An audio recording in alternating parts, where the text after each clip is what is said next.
Hello, everybody. Thanks for joining us. Joined here with Mr. Jerry Formicola himself from Second City Sound. How you How you doing, doing? Jason? I'm good, I'm man. well. I'm good. I'm I'm well. excited. It's a big day for us. Big day for us too. We've been excited to see this product coming for a long time. I know you and your folks, we've been able to have some hands-on with it in advance, which has been awesome. We've been an adopter of Axion technology for a long time in the rack versions thereof. And so I've been lucky enough to have the opportunity to use this in conjunction with the actual rack units as well, and compare it and see how it works. And it's been terrific. Yeah, the ecosystem is complete, or at least one step closer to being complete, right? Who knows what the future holds? But we're really excited about the rack mount adoption that we've had in some of the film and cart world, and I know you're going to get into some of that in just a bit. But I think just right off the bat, I figured I'd pull up a receiver here so you can see it in my hands. This has got the TA3 analog backplate on the back that I'm powering with Hiroshi, and I do have two transmitters connected to it. So you see the link lights there, the quality, and the screen had timed out, but there's that front screen. So there she is in all her glory. Finally released our two-channel slot receiver. Prior to, you mentioned the rack mount thing and show link, and in the rack mount version we have this AD610 show link that is, the Zigbee 2.4 channel remote control device. And what's pretty cool about these real tiny two-channel slot receivers is we've put all of that into this little antenna right here on the front, as you can see. So there's your 2.4 channel Zigbee control, meaning that this device has direct show link control to the two transmitters that are connected to it. And then you can put it into a larger network system with a spectrum manager and rack mount receivers and the show link to kind of add some more features, including workbench and channels and all the remote control. So it really is part of that Axion digital ecosystem that you were talking about. Yeah, I mean, the first time I had some of the development software and we were able to put it up with a system, and I pretty much put it up with a actual laptop and a AD610 and the ADX5D just to do some scanning, put that up just to test it, and the fact that it just showed up as part of Wireless Workbench, and we were able to use it for scanning, and then to play around with it for testing was outstanding, and then be able to have control of it as well was great. Yeah. And it's just literally shows up unbelievably easy if you have the current version of Wireless Workbench. Yeah, there's a four-digit alphanumeric code that you put into the unit itself when you change it to network mode, and you're right, it pops right up, and you can use it as a scan, throw it on a workbench, and scan your feature and have remote control, just like you mentioned. So, when we say this is the two-channel Axion digital receiver in a slot form, we really mean it. It's got all those features you've come to expect, know, and love if you've used the rack mount stuff, and if you haven't. This is great. Here's a nice little overview of what comes in that slot receiver there in terms of feature set, construction, build, all those things, what you get on that front panel. Really proud of the front screen here. This is a unit I've got that's running on an LNP battery in our battery sled. So you can see the battery sled on the top there, powered by that 4-pin connector off the back, and has the cold shoe mount on the bottom. So a couple different ways to obviously make this run. We tried to use as much industry standard features from the slot world in terms of the Hiroshi power supply and the Sony batteries that are so common, to just make less things for you to have to purchase, assuming what you have in the kit could work with what we've built. Right, and the fact that it comes with the TA3 industry standard as far as slot receivers, as well as you can get a 25 pin, so it can go into a slot type device, also 15 pin as well for Sony's if you're going that way as far as cameras go. And the same thing here. It's even with the low pro version of the Sony battery, nice and small as far as that goes, nice display, and able to just kind of quickly change back and forth between individual channels on here as well. I think that for people to understand that the Zigbee antenna allows you with each of these channels to be able to sync and connect each of the intelligent transmitters, like the ADX1, which is this guy here, if you haven't seen it before, and then the ADX1M, the mini, that this guy as well, which has no physical antenna, but that these have the ability to actually change the frequency from the receiver itself. Once those are registered with the receiver, you can change your frequency, you can do a scan and choose a new frequency for anything, as far as that, for any of those registers, transmitters already. Yeah, absolutely. So, without getting too in the weeds, that is what ShowLink allows you to do, right? So really, any parameter of a transmitter, being the gain, the RF mute, any of those settings that you have on our transmitters, they're all remote controllable over ShowLink. So not just frequency, but the whole suite of anything that you'd like to change, you can do that remotely. We've seen with the guys that have adopted it into their racks, the rack versions. I love to hear them say, once I've synced my transmitters once, I never have to resync them again, right? You remove that workflow entirely, whether you change the gain or you change the frequency or you show up on a set and it's new. If you've got the ecosystem connected properly, you can do a whole new coordination in a new venue, kind of hit apply, and everything that's networked will change and your transmitters will change immediately as well. So all of those features through ShowLink really kind of help simplify that workflow quite a bit. So if you're not familiar with that, there's tons of videos and stuff on the internet that will teach you ShowLink, and we'll be talking about it in this format for some time to come. But really, all those parameters are available to remote control. And to dive in a little bit, you talked about network and direct. So this being direct, meaning that it can talk to its two transmitters directly. And then there's the other mode you mentioned earlier, how seamlessly it connected to Workbench, being the networked mode, where it becomes part of that larger ecosystem.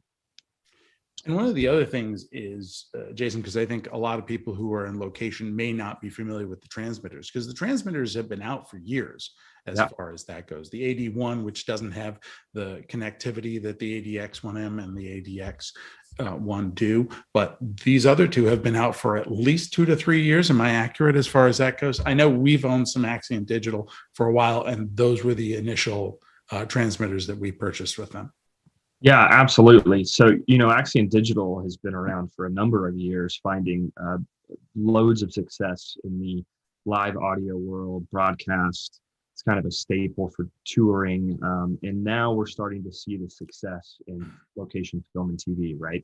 And we'd always talked about making a slot receiver for the broadcast clients that we did have, and really kind of opened up our eyes back to this location sound and TV market, and the success we've had with these transmitter styles, specifically this micro pack, right, is such an amazing feat of technology, to be honest with you. There's 4 antennas in this thing. One's the main transmit. There's 2 of those Zigbee ShowLink antennas, and then another one that kind of tunes your body load, if you will, to retune that main transmitter. No external antennas, super soft, curved edges. So yeah, the transmitter suite for Axiom Digital is far and wide, and probably has a solution for any need you may have. We could talk about Quantum, Q5X, the waterproof transmitters, and the player mics that are pliable and bendable and super soft that have the Axiom Digital codec inside of them, all the way to the ADX2FD, which is the frequency diversity ham mic that transmits on 2 frequencies at the same time, giving you pretty much seamless bulletproof RF for the money mics on your set or on your show. Yeah, I mean, that ultimately is like the ultimate as far as redundancy, having those dueling transmitters at the same time. That's like the Super Bowl mic as far as that's goes. Money mic, absolutely, yes. But it's funny, people say that, and then you go talk to any of these other people that are paying for a show, and they go, well, I want a money mic, right? It's not this, that's what we use as the example, because that is the top tier, or one of the top tier, clients customers that we work with. But your mic's just as important. So get that ADX2FD and make it bulletproof. Yeah, I mean, it's all money mics for, if you want to make sure that take gets down and recorded as far as that goes. You can't be waiting on sound, right? Yeah, never. It's never waiting on sound. It's always lighter. Yeah. So we started talking a little bit about some of my experiences here, and absolutely, we had a repack in October of 18 Mm-hmm. here in Chicago that really kind of messed with a lot of people. We had some heads up on it, and we gave a lot of heads up on it to people here. We do the frequency coordination for the stages where we're at. But John Ehrlicher was one of the people who kind of became an early adopter for you guys. And one of that was because we had Axient in our inventory, and he came here with a bunch of bands, and we did what we could to kind of get him up and running. And then some of the folks from your tech team and sales team helped him kind of connect as far as what might work for him in a production sound format. And then, he really liked the technology, became a really early adopter of it. We did as much support as we could for him in his present rack. And I believe John's running like 12 channels now. And, that is, and most of it is the ADX1M Yep. as far as that goes. And just so people know, that even with remote antennas, at 20 milliwatts, which is the max output on that, seems to work really, really well for him, except when they do stuff that's, really long range, and then he has to go to a remote antenna as far as that goes. Yeah, the micro pack is very surprising in terms of the range, but John Ehrlicher is a wonderful use case for us, and it's been a great brand partner, I suppose, and the solution that came to him from the repack that you talk about in terms of, and he's got the full system, right? He's got the Spectrum Manager in that rack. There was the photo of that just came up, and he does have 12 channels in there, and so his system's running at full tilt in terms of really leveraging all of the options that you have with Axient Digital. In terms of kind of the smart frequency interference detection or avoidance situation where, if he does take an RF hit, or there is somebody that walks on a set with RF that isn't coordinated, that Spectrum Manager, should do its job and really serve up a new frequency for him in, a fraction of a second. So he's been in love with that portion of it, in love with it. We talk about this system and ShowLink and RF and all these things, and then you have to remember that this has got 140 dB of dynamic range. It's an amazing digital modulation system that sounds incredible. So the sound quality is immaculate. This is why you see this in, some of the biggest musical acts in the world, right? So, you can't forget all the other features that Axient Digital offers in terms of great sound quality, command and control, the hardware, the perfect, there it is, right? High performance RF, amazing audio quality, right? So yeah, we have some of these cool features that make your life easier from an RF coordination standpoint, right? And those are really nice, but the core value of Axient Digital really is just exceptional sounding, really robust RF link. And I think that's another reason that John Ehrlicher loves it. One of the other things that's a little bit different about the transmitters that people might not be familiar with are the gain structure and how you do that. Whereas on a standard gain, you're going to set your, packs as far as, I'm going to set them to this. This seems good. There is none of that in this system. It's Correct. like, it's basically, you have 140 dB to do stuff with, and all of that gets transmitted to your receiver. And then you vary the gain by the output of the receiver itself.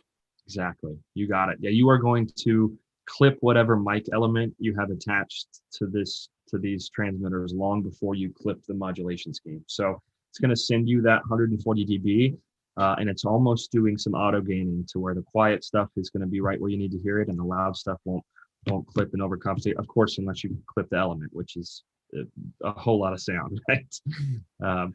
But yeah, this is very true. The audio is immaculate, and I think sometimes we get caught up in all the cool features that this system has, which, don't get me wrong, they're amazing, but the core value there is still really, really good sound. So one of the other things that I think that's a little different from this is kind of the registering of multiple transmitters per channel, and the ability to be able to basically turn off a transmitter. So if you had somebody walking in or out of a scene, you might be able to get control and shut and RF mute them. Yeah, this is a feature that, I think is amazing, and it's interesting. There's not a ton of people using it in that way, but it's totally built and designed for that. So essentially, there's 8 transmitter slots per receiver channel. So on channel 1, you could have 8 different transmitters that were synced to that channel. Now they can't all be operating at once, right? The physics of RF still apply, but you can have that link where you have show link connectivity and encryption and all the information you need to pass through there. And essentially, you can go into Workbench or even Channels, which is our iOS app, and say, I believe that the word is activate, and that will mute all the other transmitters and unmute the one that you've selected. So if you were in a super high RF environment and you needed to remove some of the channels based on density or whatever it may be, yes, you could hit activate. It would mute the other 7 transmitters and unmute the one you selected. And then as you move on through the scene and that person may leave and another person comes in, you could then remotely activate that transmitter at any time. We see this as a correlation between the different industries, I guess. We see this on guitar techs a lot, where a guitar player will have 8 different guitars for a show, but they only want to use one channel RF, right? They don't want 8 different RF frequencies for this one guitar player. So they use that, right? Well, they'll activate whatever guitar has gone out for that song or those 2 songs, and then unactivate it when it comes back. And Workbench kind of manages the RF muting and unmuting of that feature. And that's also where you might get into using the offset function that's in the transmitter itself. If one is significantly, one is hot and another one is, so you might even in like the terms of an actor, if you were using a different element and that sort of thing, you could use that offset as a way to help your gain structure. Exactly. Yeah. So we tell people there's no gain in the transmitter, and they go, okay, well, what's this mic offset feature then? And that's the answer right there. So you can match 2 different transmitters that are on the one channel, so for that feature. So you're nailing them on the head today, Jerry. I love it. You know what? I've been lucky enough to use them. I did an interview on the West Coast that we did outside using Axient Digital. That went really well. We actually used multiple racks that we prepped. A photo of this, right? Yeah. So that was for an interview that I did out on the West Coast, and we actually had one close to set, and then there was supposed to be a walk and talk, but of course, like all productions, nobody could tell us if it was really going to happen. So we set up a remote in where the walk and talk was supposed to have and give us enough of that. And it was great. The entire system was done Dante. There was not an analog feed whatsoever. So we were running Cat5 for everything. All the antennas were local to those racks, and we were able to do everything. It's funny, it became a very high profile interview, but it was really, 3 or 4 channels and way more spares than I actually needed, but my paranoia kicked in. So I'm like, and then, multiple rack receivers, which we didn't necessarily need in the long term, but because it was a one-time interview, it's like you had to get it and make sure that was in there. Absolutely. Money mics, aren't they all? Money mics, but nobody was going to hold a hand mic on that one. Yeah. And that was wonderful because it was like, I was able to I was in a gully about 150 feet away with Wireless Workbench as far as my control.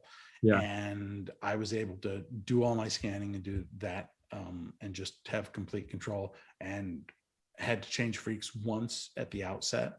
But that, and the great thing about it is I was able to change when that person was not talking, and it was not impactful whatsoever. So it's like that, you've got to, and even when you hear it change, if you actually hear it change, it really is nothing more than like a click or a tick, or what you would probably call a standard analog audio dropout, but better than losing a take completely. Yeah, it's 60 to 90 milliseconds depending on it's shorter if you do it intentionally, right? If you make the decision to change frequencies versus a destructive interference event causing the system to kind of catch up on its own. So that's where the 90 milliseconds number comes into play. And the other thing is, your talent had no idea that you changed frequencies, right? You didn't have to go tap the shoulder, find a time, get the pack back, resync it, or change packs entirely, right? It's on that talent, and you shouldn't have to touch that again for the rest of the day, which I think makes everybody a little bit more relaxed and comfortable in their ability to do their job. I'm curious, did you ever implement RF mute during downtime to save battery life at all? Oh, yes. Okay. Yeah. I mean, I think I find that is super helpful, because it's like where normally you might kill a fader because you don't want something going somewhere else. You're watching out for your talent. You're watching out for something they want to say. They want to walk off set and have a private conversation. I can just hit RF mute. And I find that a really helpful feature. Still do, because if I see my talent and they're going to walk off set, I'm like, okay, you're muted. And then I can also let them know. So they're comfortable at that point. So I think that's hugely helpful. Awesome. Yeah. Absolutely. I'm trying to think what else. I think the thing that is exciting for me is to see this in a bag situation. I've actually put it in a bag and used it for a show that I recorded, and then I actually had an AD4Q that was hooked up to remote antennas, and the the location receiver was actually on the other side of a studio wall, just on whips, and I had no dropouts. I had no issues. It performed as well as the AD4Q. So I recorded it strictly as a backup track for me, just kind of really wanting to see how the performance was. Yeah, the slot form factor, I think, has been something people have been looking for a long time, right? So the idea here is that, yeah, you can put it in a bag, you can put it in a camera, you can put it into some of the third-party devices that, take those slot. There's one of them in a photograph there being shown. So yeah, with the DB25 and the DB15 backplate, as well as the analog, we tried to do our best to make sure it was compatible with as many of those slot features and functions that are commonplace in this film and TV industry. There's a great shot. There's the backplates. Yeah. And the other thing is, much like, your line has always had, you have the ability to IR sync it immediately, no matter what configuration it's in. As Correct. Far as that goes, it's like Correct. You can just take the transmitter, put it up to the receiver, sync it via IR, and you're good to go. Yeah, and in a world where you've got Showlink working correctly, and you don't, that transmitter is channel 1 for eternity, you should essentially never have to do that again. Yeah. There are reasons you would, but outside of that, go ahead. Oh no, the other thing I was going to say, because I think a huge part of the functionality of this system is based on the X series, the ADX1M, the ADX1, but also the fact that the AD1, which is kind of your, initial belt pack transmitter, essentially it's the same as your ULXD, also works with this as well. So if you don't necessarily have a budget for some of the higher, more expensive transmitters, you can choose that as an entry point as well. Yeah, absolutely. There's quite the suite of Axiom digital transmitters now, if we went through top to bottom of them, but so just to clarify, the X in any of our naming conventions indicates Showlink capable. So ADX1 or AD1 are both body pack transmitters. The AD1 does not have Showlink. Outside of that, it is the same, essentially all of the things we talked about here in terms of true digital diversity, 140 dB audio codec. So you get the Axiom digital package, encryption, all these things that come with this ecosystem. You just don't have Showlink. And then one other caveat there is all of the X transmitters are Shure rechargeable only, and then the AD1 and the AD2 will take AA's as well as a Shure rechargeable option. And we did that, the power consumption from the Showlink side of things and making sure the battery life was sustainable and all of that was kind of the choice we made. But rechargeable is only for the ADX or the Showlink compatible. And then, you've got the AD1 and the AD2 as a lower barometer entry point, I suppose, like you mentioned, for maybe channels that you don't need Showlink on. You talk about comms on some of these film and TV sets. Some guys use these mics that are going directly into their console. So maybe you don't need the remote control on those channels. And you can save a little bit there, but still get all the audio quality and the connectivity that comes with Axiom Digital. And as far as batteries, I have, these are just some of the rechargeable, rechargeable packages. So this is like the battery for the ADX1M, nice and thin. You get about 6 hours on this, and about the same The one for the ADX, same sort of thing. But you guys also make, I mean, these are a little bigger and these require AC power as far as that goes, but you guys also make, isn't there like a USB version as well of these chargers? I believe there is for the ADX 1M. I could be wrong. Would be news to me. That would be news to me. All right. Nope. That's the smallest, most portable charger we have right there. That little guy in your hands. Okay. I thought there was like a little flat guy. Maybe it has another power source. There's a flat guy that does 8 of them. That will do Okay. 8 of those. So it's a little bit larger, right? It's a large bay, and then there's kind of a 2 bay. So that will dock those. So on the back of some of these ADX, the ADX1, you see these charging contacts here. This would slide into a docking charger, but that we see that more in an install, permanent install. Although on a, you know, like a trailing sound utility cart, I've seen some of those installed that way. There is a single SB900 charger, which is the kind of looks like 2 AA's. I don't have one with me. That's for the AD1 and the AD2, but not for the micro body pack battery or the ADX1. Okay. The charger that you showed would have been the smallest version of that. But then there's the rack mount module that takes essentially kind of like 4 of those chargers you just showed in one RU space. We'll charge 8 batteries there in one RU. Got it. Yeah, I mean, I think from a form factor of what might live in somebody's kit or live on a utility cart, I think both of those are really nice and they're reasonable as far as cost, as far as that goes, and they're small.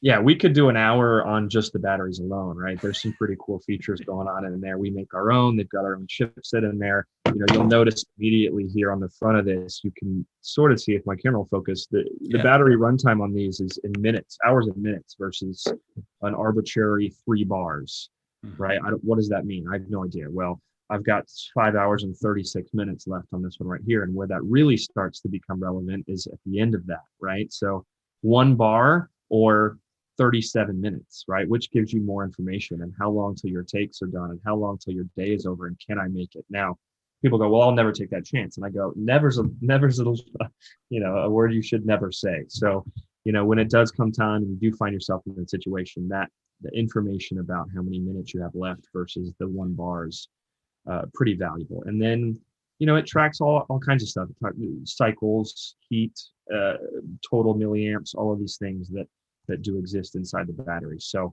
I feel like we've dove into all of these Axiom Digital features, which are great, right? If you don't know about the Axiom Digital ecosystem, I think it's really important that we talk to you about all these things. But all of those things are baked into this little bad boy right here, which is pretty amazing. So excited to have this launched today. You know, I think Second City and you and John and you guys have been so awesome in helping us learn about everything and figure out what makes sense in your market. And we've done a lot of homework and spent a lot of time talking to people just like you to make sure that this product and us that are talking about it are trying to be informed about what your needs are. So thank you for that, and I appreciate you guys being here. Our pleasure. We're happy to help. We think you guys have, you know, we think you guys have had a great you know, product in Axiom Digital since it's been out, while we've had that as part of our rental inventory, and seeing this as something that can really move into this location sound market is, I think, going to give people a nice new tool to put in, some armament to, you know, go out and figure out how that can work as far as that goes.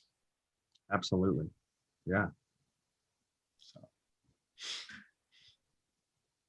I don't have the YouTube up. I'm wondering if there's, you know, we got a little bit of time here for maybe some field questions. I'm not sure if anything's been popped into the chat over there or not. Looks like a whole lot of nothing. We're just covering all the bases here today. I love it. Fantastic. I will say this, the one thing on the receiver end of it and being able to see what the time is on the battery has been, I have had to tell a producer, you have 37 minutes until their wireless is off. And so if we don't have a break, you're going to have to stop them at that point. So that's been a plus for me as far as being able to do that. Must have known that producer pretty well, huh? I'm luckily enough to, well, you'd rather tell them This that is it's true. going to be a problem than say their Surprise. microphone's now off, as far as Right. that Here's a goes. heads up for you. Yeah. Absolutely. That makes sense. Yeah. Uh, Go ahead.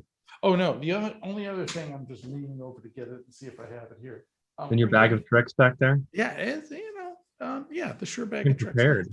The AD, we didn't talk about the AD3, which I think some people know about. It's your plug-on transmitter as far as that goes. It does a full 48 volts for Phantom. It also provides, you can use AA batteries with it as well, or you can use the Shure rechargeable. So that's another option that people think. It does not have the ShowLink capability, but it is a nice plug-on. It compares well with others, and something to play around with for people who aren't familiar with it. Yeah, absolutely.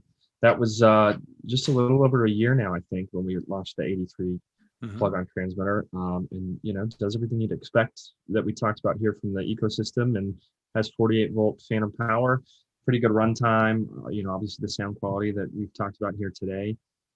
Inside of that, and yeah, that's the other piece that was a requirement for this market and this industry, right? Is a plug-on transmitter. So that one came out first, and we followed suit with this 2-channel slot form factor here. Since we got a couple of minutes, and it seems like YouTube is just soaking this stuff up, I was going to drop into Wireless Workbench here, and kind of just show you how awesome it is to be connected. So you should be seeing my Workbench screen here. And if I pop over here to my inventory tab, you can see that this is indeed the ADX 5D. Here's my 2-channel receiver that shows up in my inventory. This green light tells you that it's connected. And if I come over to my monitor tab, this is this 2-channel receiver right here. So I'll go ahead and turn off, one of these micro body packs, and you can see that has moved away. So this is full Wireless Workbench control and visualization of this 2-channel slot receiver. All of this is happening through that little small front antenna on the front of the receiver. This little Zigbee guy right here. And then it's talking through the AD610, which is the larger ShowLink. I showed it earlier, but I'll pull it out here again. This is the ShowLink antenna. So that's going through the network to my laptop, and then it's talking wirelessly over the air to this 2-channel receiver. And earlier you mentioned scanning, right? So if I go to my middle frequency coordination tab, select ADX5D and hit scan with one source, you'll notice if you look at the front of my receiver, you'll see it says scan in progress, kind of flashing right there. And you'll be able to see the scan start to populate here in purple, which is the worst color. There we go. And Jason, when you go into scan, at that point, you lose audio on that, correct? You do, correct. Yeah. So you'll notice actually my scan option, I could highlight channel here and pick which channel I wanted to scan with. So if you were using channel 1, but you weren't using channel 2, you'd want to be sure to select channel 2. And then it will leverage the radio in that channel for the period of time that this is going to take to do a full wideband scan. So there's a couple of scan features built in, things that you're used to seeing, group scan, channel scan, and then this is kind of a full spectrum scan of 470 to 615, which we didn't talk about, but that is it is a wideband 2-channel receiver. You get 470 to 616 in this one 2-channel receiver. You get that in all of our transmitters as well. So gone are the days of the G1s and the H4s and the bandwidth breakups that existed in our products and other manufacturers' products alike. So there are some specialty bands outside of this G57. If you have your Part 74 license and you want to operate in 944, we do make a product that operates up there as well. But the large chunk of what we're seeing and the products that we're selling is G57 or A band, and that's 470 to 616. Obviously, there's a little chunk in there for the radio astronomy and then the duplex gap. But all of our transmitters and receivers can function G57 or G57 plus. So you get a ton of spectrum inside the space. And as you can see here, you're getting a wideband scanner that's going to give you the option to do a full coordination inside Workbench without an external scanning device if you have this in your bag and you've got it connected. So Jason, you could actually, let's say you get to location early, you could pre-scan, set yourself up, Yep. get all that done, and then you could actually program multiple frequencies in there. So if freak one doesn't work out, and then it's like, okay, I need to check to a backup frequency, you can do that on the fly. So you at that point don't need to do a scan because you've already done that in advance. Correct. Yeah, you can manually coordinate backup frequencies inside that wireless workbench software. And then if you did have a problem, you'd be able to manually push that from wireless workbench to your receiver. The real kicker comes if you have the spectrum manager, which is the one RU, one rack unit space spectrum manager. And that device enables kind of the automatic frequency changing and hopping that you hear about when we talk about Axiom Digital. And so its job is to manage your spectrum, if you will, right? So it's constantly monitoring those backup frequencies, putting them in a list best to worst. And then should you have a destructive interference event, that unit would then kind of ship that frequency automatically for you. So let's say I'm in a bag. I don't have spectrum manager as far as that goes. So I'm gonna Yep. coordinate my freaks. I'm gonna do a scan in advance because I'm gonna get to site early. I'm gonna check out what's going on, and then I go, okay, this is my main frequency. This is a backup. And then I get there and my main frequency sucks and I need to change over to something else. I know what it is. I've gotten it written down. I've got it on my phone. At that point, I can just enter it in, hit enter, and it just automatically, because the transmitter is synced, it automatically changes it like mid-word as far as that goes. Yeah, that's in somewhere between 60 and 90 milliseconds, assuming you have good Shurenext connection. You would just hit new frequency, either type it in or select it from your predetermined list that you created yourself. And when you hit OK, the receiver will change and the transmitter will change virtually instantly. Yeah, absolutely. How does the Channels app fit into that?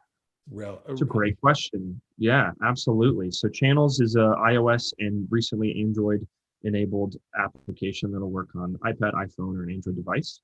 And the way that you would get that to function in the system is the same network that you are connected a Shurenext to. So this would be, this is the 8610. This has got the Cat5 Ethernet port on the back here. And I've got that going to a little mini switch. And that is also connected to this laptop. And that's how you're seeing that on Workbench. Essentially, you would just need to plug in a little 2.4 wireless router to that same network. And then you would connect your iPhone, your iPad, or your Android device to that Wi-Fi network. And then you have a mobile monitoring software in Channels Plus. I like to call it Workbench Lite. It doesn't have all of the features of Workbench, but it's got almost all of them. It doesn't have the full coordination suite. The processing power required for all of that math and stuff is not quite built into the mobile app, but you do have full monitoring, and you can manually change frequencies on the fly from your iPhone or your iPad or your cell phone if you have all of that Wi-Fi stuff connected correctly. So that's how that infrastructure would work. Right. And the other thing with the 8610, which is pretty big for a location thing, but if you had that as part of your kit, maybe as part of your, whatever you're putting on a boom stand or that's maybe a C stand, you could attach that with a clamp and that'll run off PoE as well. You don't necessarily need to have AC power. If you have a small switch that has PoE, you can run that. Yeah, that's how mine's running right now, right? This Cat5 has got PoE on it, and you can see it's lit up there. You do see the DC power connection there as another option. So if you didn't have PoE, or if you had to run a distance that you were losing PoE, you could locally power that with a DC power supply. But yeah, correct. A little PoE switch would fire that boy right up. Absolutely. Cool. Yeah. All right.